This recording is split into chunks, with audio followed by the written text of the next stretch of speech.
Les traders débutants veulent toujours en découdre avec le marché et recherchent à faire un maximum de trades et de ce fait oublient de regarder quelques détails dans les graphiques. Or, il est très facile d'éviter certains pièges de graphiques à condition d'avoir l'œil et cet œil, on se le forme à force de faire des trades. Mais ce qui ne veut pas dire faire des trades en veux-tu en voilà dans le non-sens, on va dire, mais plutôt en faisant des trades vraiment réfléchis, en essayant de trouver les meilleures opportunités. Alors je vais vous montrer, alors là ce sont des graphiques en H4, parce que moi je traite actuellement en H4. J'utilise un indicateur qui m'indique les plus hauts avec des soleils et des plus bas comme ici. Je prends l'extrême plus bas et j'utilise une MACD qui va me servir pour vous montrer donc dans cette vidéo comment éviter donc certains pièges. Alors j'ai utilisé le système Ishimoku Kinkoyo qui est un système qui est très performant, mais naturellement c'est pas parce qu'il est performant qu'il faut partir n'importe quand. Il faut avoir un minimum de recul par rapport au graphique et comprendre ce qui se passe. Voilà, je vais vous donner un premier exemple sur AUD-USD en H4. Quand on est à cette bougie-là, on voit que le Kijun-sen par rapport au Tenkan-sen, donc Tenkan-sen par rapport au Kijun-sen est en vente. Et donc là, on a une grande bougie en vente. On a eu, comment s'appelle, cette bougie-là qui indiquait que ça devait partir en vente. Et donc on peut se dire, bah voilà, on va partir en vente, pas de problème. Oui, mais que remarque-t-on? Là, nous avons une divergence haussière au niveau de la MACD. Et donc, c'est vraiment très, très dangereux de partir en vente maintenant.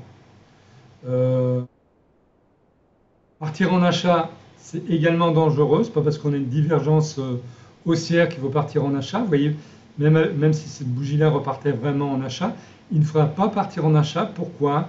Parce que nous avons le Kumo futur ici qui est encore très épais. Vous voyez les petits détails qu'il faut regarder. Alors, quand vous avez quelque chose qui se passe sur AUD-USD, il faut savoir que ça se passe également en général sur XAU-USD. Vous voyez? Là, vous avez eu la même chose. Vous voyez, c'est pratiquement le même graphique. Et vous avez également une divergence haussière ici. Là, c'est pareil. Pour celui qui trade le gold, il pouvait se dire ah oui, le Tenkan-sen est en vente, ça repart vraiment en vente. Les cours sont remontés vers le Kumo, il y a donc un rejet vers le Kumo. Tout ça, ce sont des arguments logiques. Mais malgré tout ça, ça ne sert à rien de partir en vente parce que nous avons cette divergence haussière qui nous indique que c'est dangereux. Là, le Kumo est beaucoup plus faible, mais c'est absolument pas gagné. Alors, je vais vous donner un exemple. AUD NZD, j'avais noté. Ça, je vais supprimer. AUD NZD. Pourquoi il ne faut pas partir en vente ici? Parce que vous voyez, vous avez eu un hammer ici, avec un tout petit corps, et donc ici, on a un point bas. Et tant qu'une bougie n'a pas clôturé sous ce point bas-là, il ne faut surtout pas s'intéresser à un trade en vente, parce qu'on pourrait très bien être dans un début de retournement de tendance. Même si vous voyez le Kumo futur repartir en vente comme ça, il y a peu de possibilités. Il faut regarder un petit peu, sauf pour ceux qui feraient du scalping. Et si vous êtes ici, de là à là, vous avez 29 pips. À la limite, celui qui fait du scalping peut vouloir faire un trade, mais celui qui veut faire un trade à plus long terme, là franchement, il vaut mieux éviter. Alors j'avais aussi CHF JPY que j'avais noté. Alors voilà, quand vous êtes par exemple ici, vous voyez vous avez eu un soleil ici qui indique qu'il y a eu un plus haut. Là vraiment c'est un réel plus haut. Et vous avez donc les cours qui repartent en achat ici. Vous pouvez tenter de partir en achat. Pourquoi? Parce que vous avez le Kumo futur qui monte ici.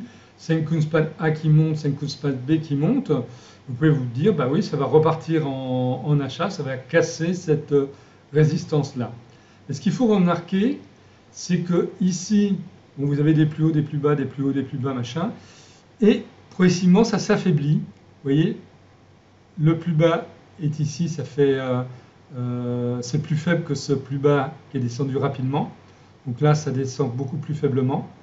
Là, c'est remonté, ça redescend. C'est remonté, ça formait le plus haut ici. Ça monte, ça descend, ça monte. Et vous voyez, si on regarde bien, bah, ça fait une courbe parabolique comme ça, hein, qui s'incurve en allant vers le bas progressivement. Donc là, on est plus proche d'un retournement de tendance, d'autant plus que si vous regardez bien la MACD, eh bien, vous êtes sur une divergence baissière. Et c'est pas compliqué de voir les divergences, hein. Déjà, au niveau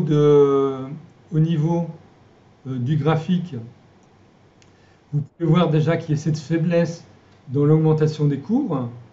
Et là, avec la divergence baissière, eh bien, un bon trader avec le système Ichimoku Kenkyo, qu'est-ce qu'il fera? Eh bien, il attendra qu'une bougie repasse de l'autre côté et que le système repasse en vente pour être en début de retournement de tendance et en fait faire comme ce qui s'est passé ici. Vous voyez, là vous avez un retournement de tendance et après vous avez une envolée des cours. Donc attendre ce genre de situation qui vous permettront donc de gagner pas mal d'argent. J'avais aussi quelque chose sur EuroJPY que j'avais noté. EuroJPY, on est exactement dans le même sens, vous voyez. On a une divergence baissière. Vous voyez, c'est des situations qu'on retrouve quand même régulièrement. Et on a donc une faiblesse des cours ici. On a eu un plus haut ici. Mais ce n'est pas pour ça qu'il faut partir en vente maintenant. Pour ceux qui tradent avec le système Ichimoku Kinkoyo, vous savez que ça peut encore durer pas mal de temps avant que les cours ne passent de l'autre côté et vous ayez une opportunité également, comme vous avez eu ici, en retournement de tendance et qui va vous faire gagner vraiment énormément d'argent. J'avais aussi quelque chose sur GBP/AUD dans le même sens, je crois. Voilà, GBP/AUD. Vous avez eu un plus haut ici, vous voyez. Là, pour l'instant, le système part en vente. On a donc une divergence baissière ici par rapport à la montée des cours. Mais il faut attendre. Vous voyez, vous avez le Senkunspan A qui monte ici encore. La B qui monte un tout petit peu. Donc là, ça peut encore refaire du tricotage avant vraiment de partir en vente. Donc vous notez quelque part sur un calepin ou dans votre tête que c'est une paire à surveiller. Moi, je le marque sur avec le robot EATFL et je marque ici, par exemple, une encoche à chèque 1 pour me dire il va falloir que je regarde dans le futur. J'avais également quelque chose sur GBP/JPY pour vous montrer. Vous voyez, on est exactement dans le même sens. Toujours, hein, nous avons une super divergence baissière. Si on regarde bien, on peut partir même du plus haut ici pour aller par rapport à ici. Vous voyez que de là à là, ça continue à monter. De là à là, ça descend fortement. Nous avons un plus haut ici, c'est pareil. Ça, c'est une bonne future opportunité en vente, à condition que le système Ichimoku Kinkoyo se renverse sur GBP/JPY. Pour l'instant, ce n'est pas encore fait. Ça peut encore durer pas mal d'heures, parce que vous voyez, là, on est en H4, donc ça peut perdurer comme ça. Si on regarde ce qui se passe en H1, en H1, vous voyez que là, vous avez donc les cours qui redescendent assez fortement. Vous voyez que le Kumu futur est encore très épais. Donc, toujours observer l'épaisseur du Kumu futur qui va vous empêcher de faire quelques bêtises en vous lançant dans des trades hasardeux. Donc, il vaut mieux attendre des bonnes opportunités. Il faut jouer avec les statistiques par rapport donc, au trading en prenant les bons cas de figure. Et le système Ichimoku Kinkoyo vous permet d'attendre les bonnes opportunités au bon moment. J'avais aussi CHF/JPY, je crois. CHF JPY, c'est pareil, vous voyez, on est exactement dans le même cas de figure.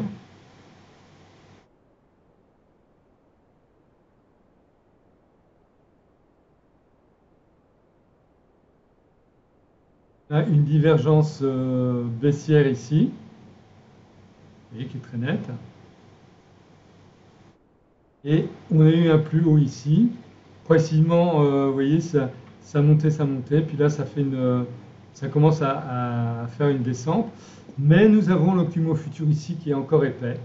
Donc il est très dangereux de se positionner actuellement en vente sur cette paire en H4. C'est vraiment pas bon. Il faut attendre la bonne opportunité et elle devrait arriver d'ici demain, je pense. Donc moi, je surveille ça de très près. Alors j'ai encore 4JPY, non 4JPY je viens de le faire, Eurocad.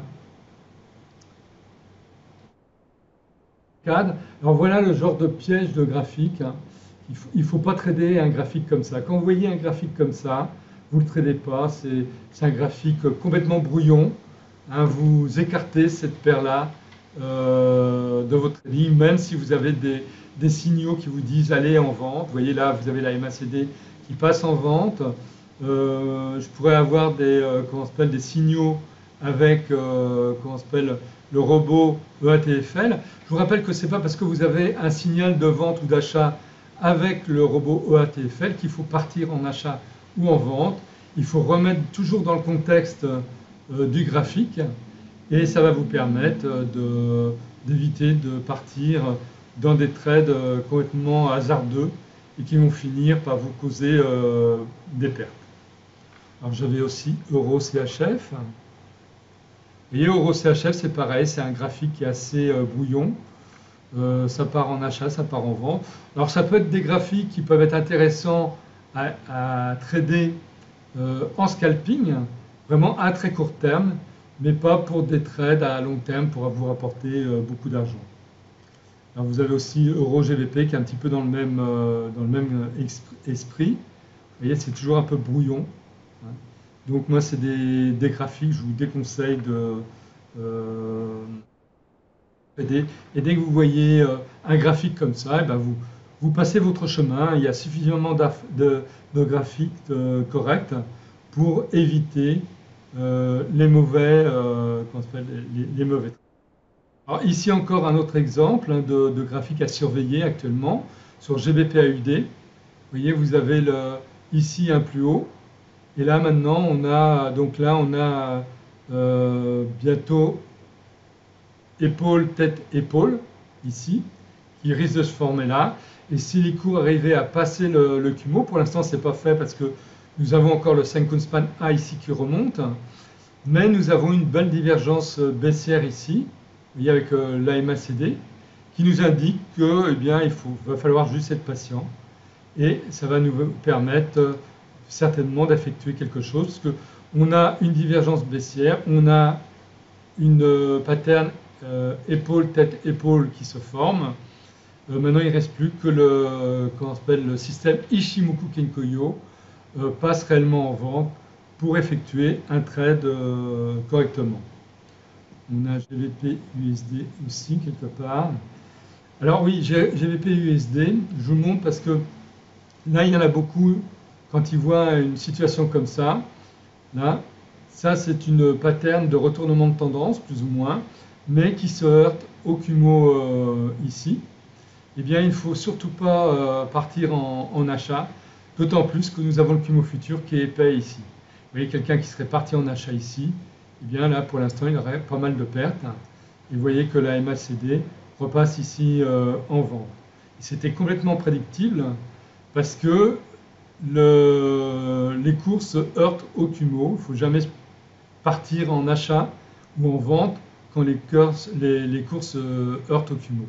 Donc c'est juste un peu de bon sens. Ce n'est pas parce que vous voyez ici une augmentation, vous avez ici une bonne pattern qui vous dit que ça part en achat, et cette pattern-là, malgré tout ça, eh bien, elle ne sera pas à prendre en compte. N'oubliez pas qu'une pattern, quelle qu'elle soit, n'a jamais 100% de réussite. Et voilà, vous avez ici un bon exemple. Alors, qu'est-ce que j'avais NZD-CAD, ici également. Alors NZD-CAD, vous voyez, ça c'est un bon exemple d'une et à suivre parce qu'elle est en retournement de tendance. Elle est en retournement de tendance, pourquoi? Parce que si on regarde bien, nous avons le Kumo Futur qui va bientôt repasser en achat. Nous avons le Tenken-sen qui est en achat par rapport au Kijun-sen. On a eu un plus bas ici, et c'est par rapport à ce plus bas là qu'il y a eu donc ce retournement de tendance là. Donc ça c'est vraiment un très bon point. Et nous avons la MACD qui est passée positive. Alors à savoir que quand les cours vont passer au-dessus du Kumo, il ne va pas falloir se précipiter. Pourquoi? Parce que vous allez avoir certainement un retracement en vente. Donc il va falloir plutôt attendre un retracement en vente et un nouveau départ en achat pour pouvoir se positionner donc en achat. Donc faites aussi également attention à ça. Même quand vous êtes en attente comme ça d'une opportunité sur un graphique, sachez toujours que quand les cours passent au-delà du Kumo, il y a bien souvent en statistique un retracement avant un nouveau départ. C'est pour ça que je voulais vous montrer cette paire-là. J'avais aussi NZD-JPY. Voilà, NZD-JPY, vous voyez que là, là il ne faut pas partir en achat. Pourquoi? Parce qu'on est au niveau d'une résistance ici. Hein, si on met ça comme ça, ici. Donc là, vous voyez, les cours ont juste dépassé cette résistance et se rétractent. Le Kumo futur devient de plus en plus faible. Donc il pourrait très bien se retourner rapidement. Donc là, ça pourrait repartir en achat. Ce n'est pas parce que vous avez le Tenken-sen en achat qu'il faut partir là en achat. Que là, c'est vrai que c'est tentant. Vous voyez, vous avez départ en achat, retracement, départ en achat. Beaucoup se diront, bah oui, là c'est bon, je peux partir en achat. Moi, je vais vous dire que non, là, moi, je ne partirai surtout pas en achat. Je dirais, ce serait un trade vulgairement casse-gueule. Parce que vous voyez, vous avez un plus haut ici qui est ici. Ici est très peu plus haut que celui-là. Ce plus haut-là, également pas énormément plus haut que celui-ci. Les cours ont buté sur le Kumo. Là, on a le plus bas qui est plus haut que celui-ci. Mais vous voyez, il n'y a pas la même amplitude entre le plus bas ici, le plus bas ici, que le plus haut ici et le plus haut ici. Donc on sent nettement la faiblesse, donc faites attention à ça. Quand vous n'avez pas une bonne adéquation entre une évolution de plus bas et une évolution de plus haut, faites attention, ça veut dire qu'il y a une faiblesse dans la tendance. Et vous voyez ici, par exemple, le plus bas ici a cassé ce plus bas là. Donc là, on commence à être dans un système d'incertitude en termes de trading. Et donc là, il ne faut surtout pas partir en achat. Vous voyez qu'après, ben pour l'instant, ça nous montre bien que faire très très très attention. C'est pas parce que la MACD est repartie en achat ici qu'il faut se dire que ça va continuer. Non, là, il peut y avoir, vous voyez, la MACD n'a pas encore dépassé le plus haut ici et le plus haut ici. Donc on est vraiment dans une situation dangereuse. Pour pouvoir repartir vraiment en achat, il faudrait que la MACD passe au-dessus du plus haut ici. Tant qu'elle n'a pas dépassé ce plus haut là, eh bien ce sont des trades qui sont dangereux. Hein, ça aussi, ce sont des trucs à savoir. Observez la MACD, comment elle se comporte. Et les plus hauts de la MACD peuvent vous donner pas mal d'informations par rapport au plus haut des cours sur un graphique. Là, j'étais sur NZD-JPY. J'avais USD30 aussi, je voulais vous montrer. USD30, c'est pareil. Hein. Ici, on peut dire qu'on peut partir en achat. Oui, mais nous avons ici une résistance avec un plus haut, vraiment un vrai plus haut, ici. Et tant que ce vrai plus haut là n'a pas été cassé, eh bien là, c'est dangereux. D'autant plus que nous avons le Senkou Span B du système Ichimoku Kinkyō qui est en position horizontale et donc qui, normalement, peut attirer tel un aimant les cours vers lui, donc en retracement. Donc là, il va falloir attendre. Vous voyez, c'est pareil, la MACD ici n'a pas dépassé le plus haut de la MACD là. Donc ça veut dire que pour l'instant, sur USD30, il faut être vraiment très prudent. Celui qui veut faire un trade en scalping en vente, là par contre, va pouvoir le faire. Pourquoi? Parce que la MACD va couper sa ligne signal. Et là, suite à la poussée des cours, il est normal que les cours retrace. Ils sont suffisamment éloignés du Tenkan-sen, donc là il est possible de faire un trade en scalping dans cette partie-là, mais faire un trade à plus long terme, moi je vous le déconseillerais vraiment. Enfin, je vais finir par USTEC, qui est l'indice des technologies, hein, 100. Là, c'est pareil, vous voyez, on est exactement dans la même configuration. Donc là, partir en achat, non. Hein, vous avez un plus haut ici qui n'a pas été cassé. Même si vous avez ici le Senkou Span A et le Senkou Span B qui montent, eh bien non, vous avez le Senkou Span B qui est à l'horizontale, qui va attirer les cours vers lui. Les cours sont très éloignés du Tenkan-sen.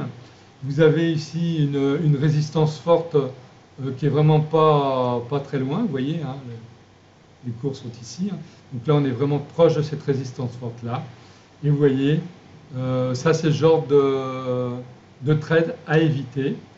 Par contre, vous pouvez attendre que la MACD recroisse sa ligne signal pour faire en scalping, j'insiste bien en scalping, un trade en vente. Pourquoi? Parce que vous êtes éloigné du Tenkan-sen et vous avez le Senkou Span B qui est positionné à l'horizontale. Donc vous voyez que quand vous regardez un graphique, regardez-le dans son ensemble. Voyez tout de suite identifier les résistances. Quand vous avez un indicateur comme ça, eh bien c'est beaucoup plus simple naturellement. Ceux qui possèdent ma formation Ishimoku Kenkoyo, bah écoutez, si vous ne possédez pas cet indicateur-là, demandez-le moi, comme si vous n'avez pas la MACD. C'est toujours pareil, mais précisez-moi bien d'abord que vous avez la formation Ishimoku Kenkoyo, ce que je vérifierai, mais que vous désirez l'indicateur avec le soleil ou la MACD du graphique, et je vous les enverrai naturellement, ceci gratuitement bien sûr. Alors, avant de vous quitter, je vous rappelle que vous pouvez m'écrire par email à mon adresse email forextradingcoaching@gmail.com. Vous pouvez suivre ce qui se passe, ce que j'édite en allant sur mon compte Twitter, donc c'est FX Trading News. Et puis si vous voulez aller dans la boutique Esprit Argent, donc si vous êtes intéressé par une de mes formations ou une autre d'un autre auteur, et ici vous avez l'adresse de cette boutique. Voilà, il ne me reste donc plus maintenant qu'à vous souhaiter d'excellents trades et à bientôt pour une vidéo. Et j'insiste un petit peu, faites bien attention, nous sommes en période d'été et c'est une période très difficile pour les traders débutants. Donc si jamais vous ne vous sentez pas très à l'aise, évitez de trader, ça vous évitera de vous décourager et reprenez donc début septembre.